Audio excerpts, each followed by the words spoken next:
Salut à tous! Je suis ravie de vous retrouver aujourd'hui pour parler d'un sujet profond qui nous concerne tous. Comment vivre une vie spirituelle authentique dans notre monde moderne? Dans le passage que nous étudions aujourd'hui, nous découvrons une vérité fascinante. Notre identité spirituelle est intimement liée à une transformation intérieure. Imaginez un instant que vous êtes en train de faire le grand ménage de printemps. Vous ne gardez que ce qui est vraiment important, ce qui a de la valeur, et vous vous débarrassez du reste. C'est exactement ce dont il s'agit ici. Nous sommes invités à nous concentrer sur les choses d'en haut, sur ce qui élève notre esprit et notre cœur. Ce n'est pas une simple suggestion, c'est une invitation à un changement radical de perspective.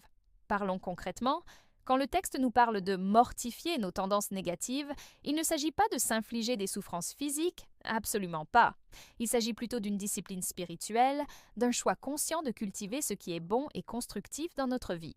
Vous savez, c'est comme un jardinier qui taille ses plantes pour qu'elles deviennent plus belles et plus fortes. Nous sommes invités à tailler certains comportements qui nous empêchent de grandir. La colère excessive, les paroles blessantes, la malhonnêteté. Mais ce qui est vraiment extraordinaire, c'est que ce passage ne s'arrête pas là. Il nous montre aussi ce que nous devons mettre. La compassion, la bonté, l'humilité, la douceur, la patience. C'est comme si nous revêtions de nouveaux vêtements, plus beaux, plus dignes de qui nous sommes vraiment. Et savez-vous ce qui est le plus remarquable? Cette transformation efface toutes les barrières sociales. Plus de distinction basée sur l'origine, le statut social ou la culture.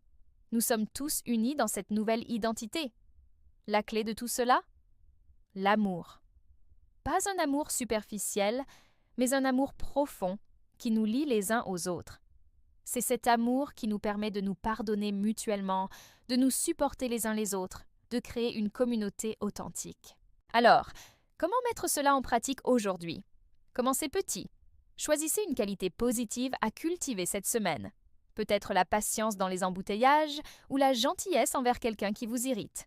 Observez comment ce petit changement transforme progressivement votre quotidien. Je vous invite à partager dans les commentaires. Quelle qualité aimeriez-vous développer cette semaine? Votre expérience pourrait inspirer d'autres personnes dans leur propre cheminement. Si cette réflexion vous a parlé, n'hésitez pas à vous abonner à la chaîne et à activer la cloche pour ne manquer aucune vidéo. Ensemble, nous pouvons créer une communauté qui s'encourage mutuellement vers une vie plus authentique et plus épanouie. Merci d'avoir partagé ce moment avec moi. Prenez soin de vous et à très bientôt pour une nouvelle vidéo.